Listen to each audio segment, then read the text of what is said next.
Ladies and gentlemen, KvK is officially over. So today I'm going to share with you guys both very briefly how the KvK went, and then I'm going to share with you guys the data that I collected from my own marches to share with you which commanders and pairs actually performed the best, who got the most kill points on my account, and I'll break all that down for you. And as you can see, Tiger is very excited to talk about this KvK. She also said if you like the video, you're going to have good luck in your next KvK, so definitely consider leaving a like down below and subscribe as well. You might think you're sub, but you're actually not. We're so close to 100,000. One sub equals one treat for Tiger. How about that? It really does help out the channel a ton. And of course, as you guys know, I am a sponsored partner creator with Rise of Kingdoms. But before we jump in, of course, what's going on, guys? Cheers. Now, the first thing we have to get out of the way is kind of the matchmaking here. Obviously, if you take a look at the 4 camps involved for this heroic anthem KvK, you will see that one camp is not like the others, and this is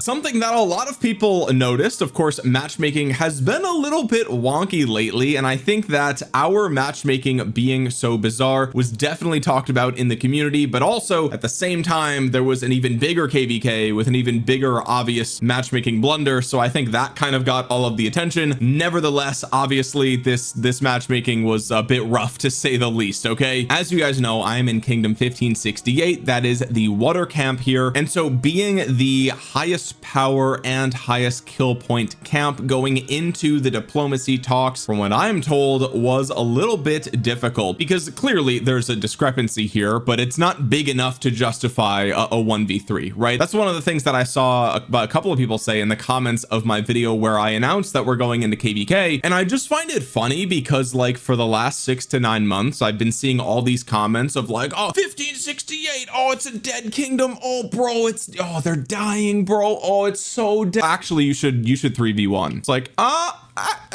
okay, hang on, which one is it then? Okay, are we strong enough to 3v1, or are we a dead kingdom? It's like, these are actually mutually exclusive things. Okay, and I know that we are not the entirety of water camp. I know that our allies are very strong here, but I just found that there was a small handful of the community with severe short-term memory loss. It's like we're Schrodinger's A seed, right? Like, we're either dead or we're Giga Chad. It's like, how are we both right now? I don't understand it. Okay, anyway, we were not going to do a 1v3. Obviously, we were not going to do a 1v3, so we landed on fire and water versus earth and wind. Okay, I mean, it is what it is. The matchmaking itself was lopsided. There was not going to be a good outcome here, so that's kind of what happened. Okay, now again, as I say in all these videos, I am not part of leadership. I am not part of the Diplo discussions, so if there's some nuance there that I am missing, which I would not be surprised by at all, don't come at me for it. Okay, I'm just a field fighter here who happens to make YouTube videos, and I stay away from all that drama. Okay, that is like one of the biggest reasons why I never stream my KvKs. I just don't care. Can't be bothered. It's a video game. I'm just playing. I'm just having fun. That's it. Is really all it is. Okay, so anyway, that was the matchmaking. It was scuffed. It didn't work out super well. There was not a great path moving forward here. Okay, and normally I would do a kind of like zone by zone recap here, but it's really not that interesting. I mean, we shared a zone with our allies here. We had like a day or two's worth of fighting in after pass 4, right? And that was it, right? I mean, pass 7 was a little bit boring. We pushed through a little bit, burned some stuff. They retook the pass for like 2 seconds, and then we pushed back. It was it. I think we won all the altars, although I was not there. Keep in mind, in March I did travel quite a bit. I traveled to LA for the Rise of Kingdoms player meetup, and I also traveled to Miami for Ultra Music Festival, and so unfortunately I did miss some of the earlier part of KvK, which brings me to Kingsland, which lasted less than 12 hours as far as I can recall. I was there for about 10 hours, and at the time of me logging off, it looked pretty clear that the fights were over, so I can't say exactly how long the fights went on for, but it was about 12 hours or less, right? I mean, real fighting was less than 12 hours, certainly. Okay, and at this point, it seems like everything is decided. Right now we have the Zig, I believe. Yeah, we do, but we are not going to be taking the star. If we take a look at the performance overview for this KvK, as you'll see, fire and earth at the top of the map were pretty much just slugging away at each other, and that proceeded into Kingsland. And so of course their DKP was definitely significantly higher than ours, and so really there's just no way to cut it. Fire camp gets the star. It is what it is. They fought super well. Earth put up a great fight, and honestly I was surprised at how much Wind was fighting going into Kingsland as well, if I'm being honest with you guys. I know Kingsland was very short, as I just said, but even still I feel like the writing was kind of on the wall even going into the Kingsland, so I do commend them for continuing to fight for as long as they did. It's very easy to sort of give up hope pretty early on if you kind of know how things are going to go. Of course, if we take a look at the kingdom breakdown, we have kingdom 3025 at the top here. Massive amounts of dead troops they received over here. Kingdom 1020 from Earth camp coming in second place. We've got 3143 from Fire camp, 1568 for Water camp, that would be us. So all in all, it was a good time, and I think we kind of made the best of what we could with the matchmaking. Honestly, taking a look at 1568 specifically, of course this is my kingdom, we will see that it looks like I came in 29th place here, absolutely tanking, just absolutely face rolling everything. And the reason for this, I talked about this in my video where I discussed the only 4 commanders that you need in Rise of Kingdoms, and that is because due to multiple factors, that being traveling a bit in March, running 2 YouTube channels now, and also being a little bit lazy, going into Kingsland I only had 15 million kills, right? And so when Kingsland opened, I was like, okay, well, I know this is going to end very quickly, so I am just going to face roll into the enemy and hope I can get my 30 million, and luckily for me I actually did. So I was number 29 in my kingdom, number 64 in the Water camp in total. So now that you guys know sort of how the camps did, you know how our kingdom did, you know how I did, and you know how KvK ended, let's take a look at which of my commanders brought me the most number of kills in this KvK, and this is sorted from most kills gained to least kills gained. So let's start near the bottom of the list, and I'm going to just reveal a couple of these here. At the very bottom we have Philip II, and the reason for this is, and the reason that I have him as cavalry, is because I only used him as secondary to my King Arthur, and as you can see I only used it for about 2 seconds before I decided that I was actually going to go with William. And the reason that I did this is because going into this KvK I kind of had the expectation that the number 1 biggest killers for this KvK for me were going to be my Sun Tzu March, my Emperor Qin March, ideally my Gangnam Tron with Achilles March, and then hopefully my Bai Chi March would also pull some slack, right? So I kind of knew going in that unfortunately my King Arthur, either King Arthur with William or King Arthur with Philip, would be more of a supportive march that also happens to deal some damage.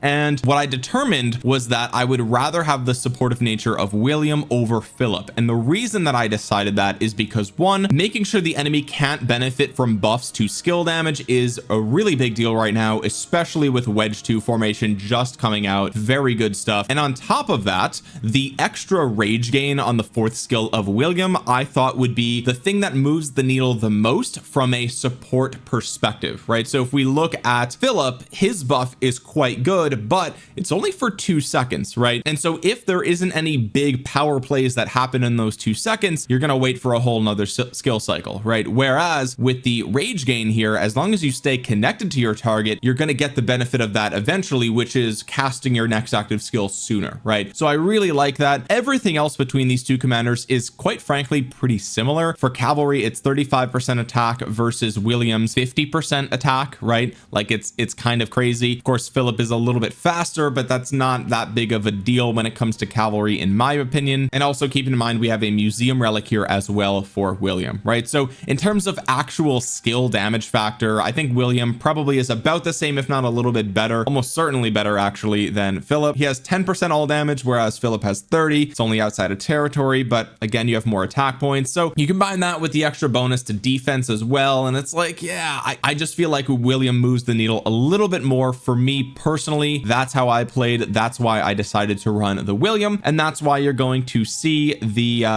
Philip have a very low showing here. It's because I decided basically immediately that I was not really going to be using him. Okay, that being said, Ragnar Prime, same sort of thing. I tried to use him very early on in Kingsland because that's when I unlocked a 6th army, and I was trying to figure out what I was going to run there, and I very quickly realized that no matter what I did, this would be the slowest march on the battlefield by far, and that forced me to kind of ditch it, which sucks, right? Because Ragnar Prime is objectively a very strong commander, but he's just not in the fight, right? Like that's the reason that he trades so poorly, is because you're just connected less frequently, but you're standing there taking AoE from everybody around you. That's the downside to Ragnar, right? His active skill hits really hard. He is very tanky, but he's also very slow, and so there's just no way around that, right? Like, it's just, it is what it is. There's no commander you can pair him with to overcome that huge downside to him, and because of that, I benched him for commanders that are frankly significantly weaker, but just are at least in the fight, right? And that's like the biggest thing. Now with YSG, I've gone on record and I've said that if you pair YSG with Emperor Qin, your Emperor Qin is going to be dealing more damage than any other pairing, right? I mean, it's just, it is what it is, especially now with Wedge 2. It's actually insane. Okay, that being said, just like the decision that I made with my William versus my Philip, I made the decision to run the Zhuge Liang over the YSG for a vast majority of KvK, strictly for the debuff on the active skill, right? I decided, okay, what I'm going to do is give up some kill points on my Emperor Qin to make sure that the enemies nearby deal less damage, right? Like, that's kind of the trade-off that you're making. Plus, as I've said, you have a very reliable rage engine here, whereas the rage engine on YSG is a bit more RNG focused. And so again, that was the trade-off that I decided to make here. I think it was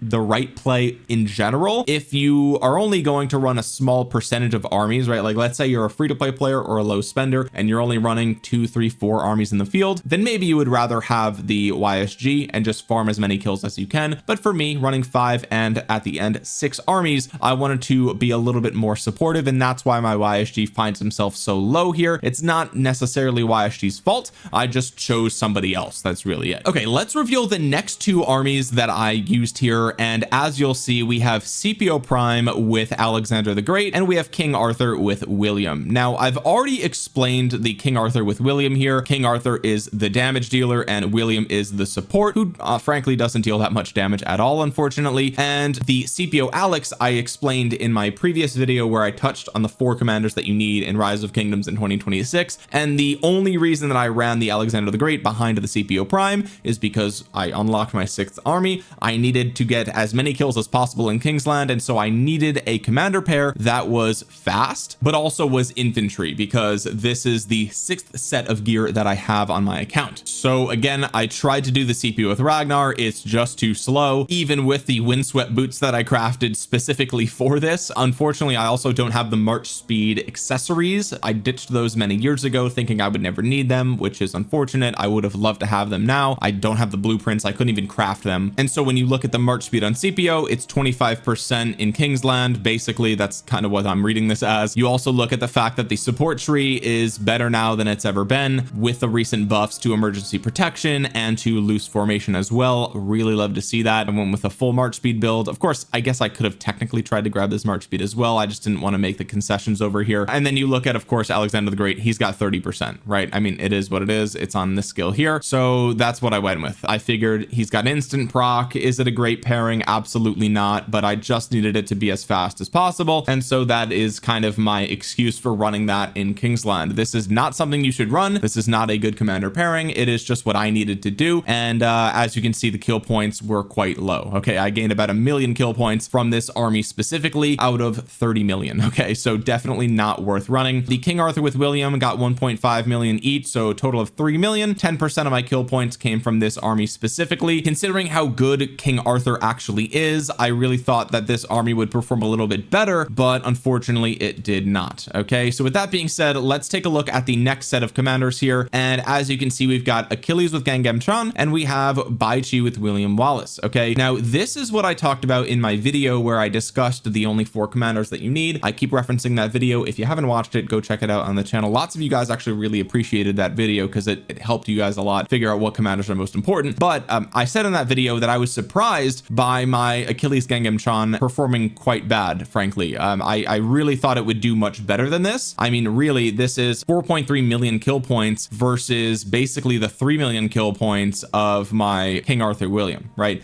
So personally, I feel like the Achilles Gangam Chan should have performed significantly better than that, because this is considered one of the best commander pairs in the game right now. I will say, compared to my last KvK, and I mentioned this before, but I ran Gangam Chan primary here, and I think that that was part of the mistake, but it's not painting the full picture. What I'm walking away with from this KvK is that the single best cavalry army is King Arthur primary with Achilles secondary. It has to be, because any other way you're going to run this is just you're taking away from something else, right? And really the tankiness of Gangnam Chan is great if you're in a KvK where you are the underdog. It keeps you on the battlefield for a little bit longer, right? I mean, that's really what it comes down to. In this KvK, as you saw from the matchmaking, I didn't really need that tankiness here, and so having him as the primary probably wasn't the play. That being said, this is what it is, okay? And I also said earlier in the video, I was surprised to see that my second infantry army performed better than my best cavalry army, right? And really, like, I just don't think that that should be the case. I ran by Chief William Wallace for a majority of the KvK. I did mess around with the different infantry pairs, and you can check out that video if you want more information about my preferred infantry lineup, but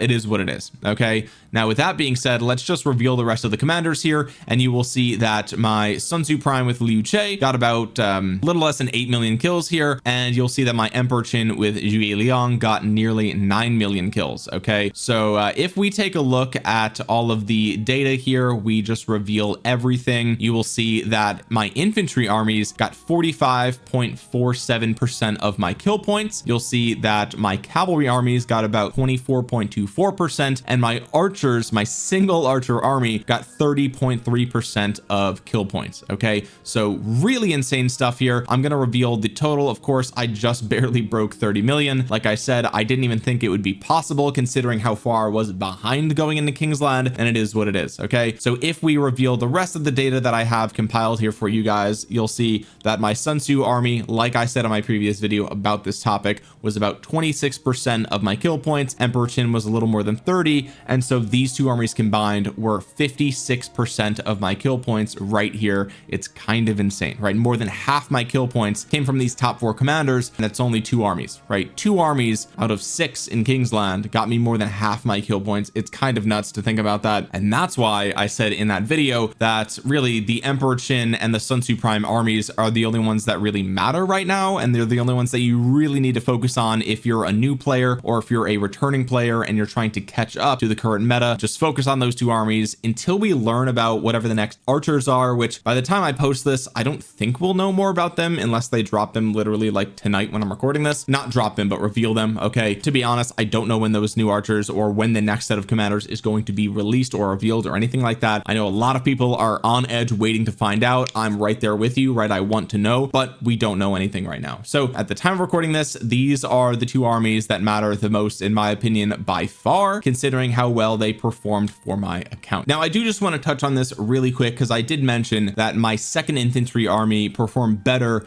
than my best cavalry army, which I thought was bizarre. I do just want to show you guys the equipment that I was running here, so that way you kind of know that it's not like crazy different, right? I mean, like, what are we talking about? Both of these sets are quite good. Everything is tier 2 except for the accessories, and we have 5 special talents on both, right? Now, of course, the weapon is the differentiating factor here. This being tier 4, the cavalry weapon being tier 2, definitely is a little bit of a difference, but I mean, this is the KvK weapon itself, right? So it has more stats out of the box than the Eternal Empire shield, right? So really, it's not that big of a difference, besides the damage to troops on the map there, 3%, which is not nothing, okay? But again, I just want to point this out, that it's like, it's not like my cav set is garbage. These are very comparable sets, I would say, and yet we still had my second inf march be better than my best cav march. So that being said, I will probably return to running Achilles primary for my next KvK, depending on the matchup. We'll have to wait and see. Or and this is the thing that I mentioned in my other video, depending on the next archers, right? Like, depending on how good they look when they're revealed, I may actually just build a second set of gear for running a second archer march. And what I would do at that point is probably run Emperor Qin with YSG, and then whatever this next archer is with Zhuge Liang. We'll have to wait and see. Of course, this is all hypothetical. This is all speculative. I have no idea if that's even going to be feasible. If it's basically another Shajar, right, then I don't think that that's going to be the way that I do things, because Shajar just ended up not being super good. But who knows? Maybe this next archer is going to be so good that they pair with a Shajar, and that's the play. I have no idea. But my point is, in saying all of this, that